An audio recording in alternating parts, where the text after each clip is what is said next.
It will be it's a little different. If those gnats come out, it's gonna be a problem. No, yeah, but it's getting cooler. They're not, this time of the year, good time. Okay, yeah. So you're right. You're right. I can even do cold. Like, you know, like the winter's gonna be sick. I don't know how. I sleep like a baby in the cold. I love. Who wants to come out here in the winter? Me? Yeah, I could do cold. I'm ready. I could do winter. We'll do it.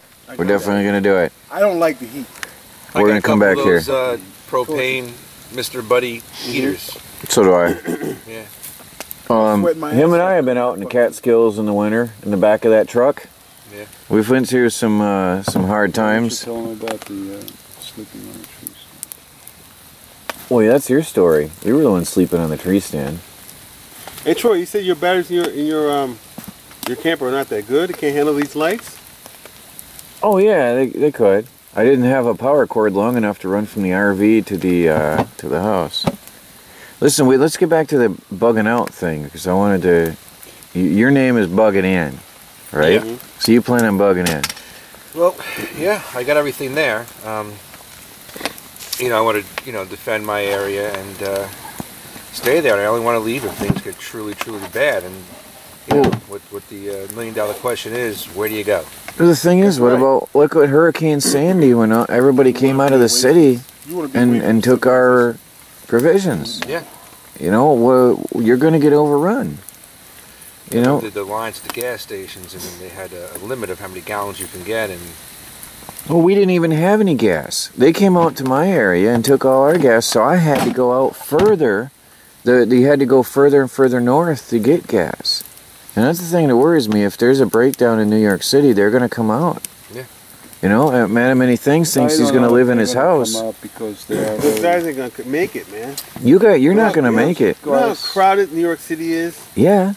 It's too many. You're never going to make it out. I was out there a couple weeks ago. Went to see a Broadway show, walking around, and I said, "Oh my God, God forbid something happens." They're not going to come out here. I think the only thing that would save us is they wouldn't know how to survive. If they closed down the city.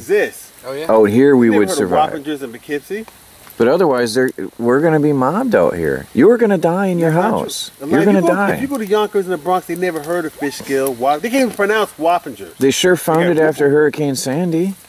They'll figure out how to get up here. Yeah. Just because the buses don't run up this way, they'll figure out how to get up here. Wait, why do you think they're going to come up here anyway? What's so bad they're going to leave New York City? Because we have all the natural resources up no, here. but what's going to happen that makes them want to leave? Food. Water. No, what? Like what? Another hurricane? A full collapse. Anything. That's what the bug out is. Do you know Grid what the bug goes out down. is? Economic collapse. Yeah. It can be anything. It's uncertain times. The thing is, it's like I try and prepare, but I don't know for what. Don't you know if the New York City loses power, we lose it too?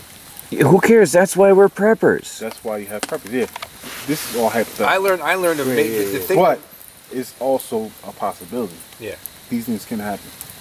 Well, my thing is, wherever that's at, that's where I'm at. That's all the power right there. Now you're hooked up there. As long as you're ready to roll, and take what happens when you don't have no gas? That's what I mean. You gotta have a plan. I mean, you got to have backup gas to get out. I truly think that if something bad happens, you're not gonna get very far. Because look at when Christmas comes, Black Friday. You know how packed the streets are.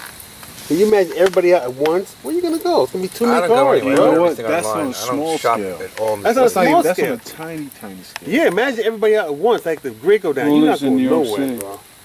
Have nowhere to go around? A bicycle or a motorcycle. Yeah, but listen, you gotta have enough. You gotta have enough gas on hand to get out to the mountains. And another thing to too. Your destination. So half of the property on empty. Right, but then how many other people are going to be fleeing for those mountains too? It's just. That's the thing, though. How many people have a full tank of gas? Exactly. There are not going to be that No many. one, man. There's not going to be that many. ManOfMany Thingz won't get out of his driveway, as he just said. He doesn't have enough gas to leave. We have half a tank right now. My rule of thumb, and this is one of the things my father taught me as a kid, when it gets in between quarter and half a tank, I consider it empty. I'm always on full. Yeah. Me too. I usually try to stay above half, Yeah. but no lower than a quarter. Right. No lower. Well, the key is to have some gas available at home. At home. But in case you have to go get home and fill up and pack and get out. That's the point. The whole prepping thing for me started when I was a kid. You know, growing up a kid in the in the 80s. I was born in '74, and that was like when You know, A-Team was big. Like, A-Team and MacGyver pretty much laid the foundation of the guy who grew up to be. That's pretty much how it all happened for me. And, you know, then growing up with G.I. Joe and the Rambo movies, and I got into the survival stuff. I had the old school Alice packs and all the old web gear. And I'd be all kitted up. Would, you know, go in the woods. Me and my buddies would train, you know, building fires and pretending one of us is injured and carrying each other out. So I always had a fair amount of stuff with me. And then after 9/11, you know, it was a major wake-up call. I had gas masks, and I kept a lot more preps on hand. But this is like before the term prepper came out, yeah. Came around. I don't know who coined it, but that was, excuse me, really cool. I mean, back in the day, we were just survivalists. Yeah. That's what they called them, survivalists. But that came with like a craziness to it. When you say survivalist, you get to think, oh, it's some nut, the compound, you know. Well, they had to come up with a different word. Yeah. Prepper's a lot more gentle. It's like you don't want to buy a car used, you want to buy pre-owned. It just sounds, it's much more gentle, you know. But and then after was the first major hurricane we had here recently was that was Sandy, right? No, the big one was Irene and then Sandy. Yeah, Irene was tough for me because that's when I was married. I had a home in Brewster. We had no power for about 14 days. Wow. Yeah, and the thing that really stunk is the other side of the tracks on my street. I lived on a no outlet. Yeah. Other side of the tracks had power like almost 2 weeks before we got ours. We were on a different line, so it sucks. You're sitting there, and you're looking at everybody else, their lights on, you know. And I have on my street all the time. It's like right across the street. The beginning of new life for them. Right. And you're like sitting like. Right. It's like what. It's like looking at the future. Zone do I live in? Yeah. Like in the past. You know what I like? The great caves. What I like about being prepared is 2 years ago, I was sitting out in my old camper out in the forest where I am now, and a tornado went through. And I didn't know. That's weird. There's somebody out there. Yeah. I didn't know that it was a tornado. I just knew some heavy winds went through. And I threw my gear. No, that's cool. I threw my gear into the vehicle and I drove to town to go do my laundry. Right. The power was out. I didn't know it. Minutes before, I had been working on the computer because I'm off the grid. Right. Is that the moon or is that an alien? Somebody's coming. Oh, that's the moon. No, somebody's coming. Shut off the lights. Something big's coming. Yep, somebody's real close. What's that light right there? That's what I'm saying. It can't be the moon. No, that's... What is that? Is that the moon? Yeah, that's the moon. I can see it on camera. Somebody's coming. We're out here in the middle of nowhere and there's somebody coming. Turn off the light, Chris. Oh, shut off the camera for a minute. So what were you saying about Irene? Yeah, so anyway, after Hurricane Irene, at that point I was... By myself. I didn't even know if I was into the whole preppy thing yet. So what is it? What's the sound? I mean, I always prep, but rain? I didn't know the term at the time. Is the rain? Yeah. No, that's the crickets and animals. What year was that? Irene was 3 years? 3 years ago? Sandy was a year ago, was it? No, yeah, Sandy was a year ago, so Irene was 2 years prior. 2 years prior, maybe? Yeah. Yeah. No, well, there was Sandy and Irene were 1 year apart. Right. And this was a year from Sandy. Wasn't Sandy a year ago? When they took out the Atlantic City? No, the dates are wrong. Go by the whole boardwalk. I think it was... Or no, that was a different one. That was Arthur. There was Arthur, Sandy, and Irene. It was like 2012, I think. Yeah. Yep. Anyway, so no, I was prepping at that time. And I realized based on where I lived and helping some elderly neighbors, I need to step up my game. So pretty much... So you said you packed up 11 when we had the Sandy... Is it going to show it on this? Thank you. Yeah. There's nothing I needed. I mean, everybody was in a scramble for water and ice and all that baloney. Yeah.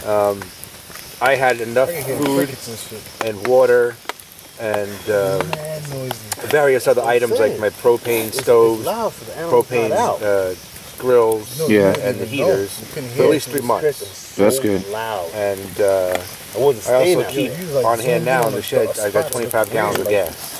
All right. So I was even concerned about the whole panic of gas. I figured out maybe that would last, you know, a couple weeks. Yeah. And You know. This video is crazy. And luckily I'm my own boss, so I didn't really have to go anywhere if I didn't have to. Right. I can, you know, send one of my other guys to handle stuff. They live closer to where the jobs will be, because most of my work is all in Westchester County. All right. And that is so loud, man. And then I just did the scramble to, you know, beef up a little more on other things, you know, all the government craziness and everything else.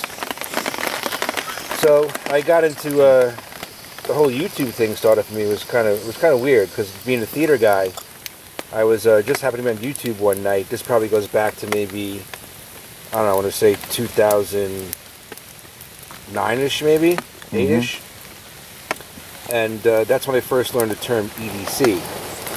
I was researching something on YouTube, and I saw this girl who reviewed all these knives and stuff. It was CRFN Alley Cat or something, and she's also a stagehand. So whatever I was researching that night that had to do with theater, it came up, my theater EDC, and I'm like, what the heck is EDC? And she was going through her basic tools, but she also had a Benchmade folder and a small survival kit, and a small first aid kit, all in a Maxpedition bag. And then once I watched her video on her EDC, you know, Cutlery Lover and all these other guys started popping up about their EDC and get home bags and bug out bags. I said, what the heck is all this? And I said, holy moly. I said, this is stuff that I've been doing. Yeah. And I didn't realize it was like a whole separate, like it's another culture. It's a whole lifestyle that's not mainstream. It's like kind of, you know. Mainstream mocks us sometimes. Yeah. And now you're starting to see it everywhere. Like all these stores are all selling everything as, you know, doomsday kits and survival kits and zombie apocalypse kits, and it's kind of like, I don't know, it's insulting. I mean, it's so commercial. A lot of it's junk. in the 70s, or back in the years in the 70s where I used to live. I mean, seriously, that's where and when you needed to know how to survive. Right. I mean, I personally myself didn't have a backpack. I didn't have a medical kit or the knives, or small or big. It was a mental survivor. It's a spiritual, mental, not losing control. You're as one self to yourself, and we didn't have to carry anything with us. Right. Just a bottle of water, because that's something that, you know, water gets dirty, and that's, you can take that with you, and you can survive. But nothing like, you know, like the world here, it's been described in the YouTube, and people are showing all types of gear and backpacks and survival kits. But simply, my experience years ago was just simple. Yeah. This fire is nice and warm. Probably much like the native Indians, right? See, that's because when you simplify your mind, you can just, you know, be barefooted. You know, don't have heavy stuff on you, and just run on into the woods. It's just the mind, the way it takes control and becomes as one as the nature. Because once your mind adopts the nature, you are as one. It's like your brother, cousin, your sister, like your mother, like you know them for life. Is you just survive. Yeah. That's just the way it is. You know, it is like that. Simplicity, though. Simplicity. Exactly. Because if you have so many things, what are you going to take with you? Crisis hit. Which one? You want everything. You love it. You want it. And then you become over materialistic. Which one do you want to take with you? That's a pro. And then you get confused. And that's when hesitation kicks in. Yeah. And that's where the problem comes. Well, that's why preparedness also means training. There's no confusion if you're prepared, if you drill, if you train. Like when we did that bug out vehicle weekend, when you and I went out into the mountains, that was a little bit of training for me. Now, who said one thing, that being in the woods for 3 days, 4 days, without taking food with you, what would you eat? How would you hunt? What kind of tools would you make for yourself to hunt? If you can survive that 7 days in the forest, and everything else comes in front of you, you will master it. So that's the whole thing. It's like, having all these bags and all this gear is all well and good, but if it's taken from us or we lose it, we just have nothing but the knife on our belts, Right. or our brain, Right. and we don't know anything about hunting, primitive living, how to identify medicinal plants, Right. what to eat, what not to eat. That's you're important. dead. It's A all- 10-year-old is a young boy. A 20-year-old boy is just opening his eyes and becoming part of the city life. A 30-year-old boy, a 30-year-old man is halfway to be a middle-aged man. If he's not physically fit, he won't be able to survive. A 40-year-old man will become more settled because he worked 20 years and he's tired. A 50-year-old man, he barely can survive in the woods. Right. Because he's too settled. And then some, if it's physically fit, they would survive. Unless you keep yourself fit and trained and physically active. That's important. I don't care what age. Back in the old days, the biblical days, they were 80-year-old men fighting battles. Yeah. And the older men were the tough men. So I'm a strong believer in staying fit. Let me tell you something. My landlord, he just turned 92 this past June. 92. Uh-huh. He's an old Italian mason. He's out there in 100-degree weather, breaking up concrete, Yep. digging holes, weeding, gardening. It's Yep. like, I'm 40 years old and I don't have the endurance to do what that man can do. Yeah, he grew up doing that, so he's used to it. Only, you could say 2% out of 100, you can say 5% out of 100.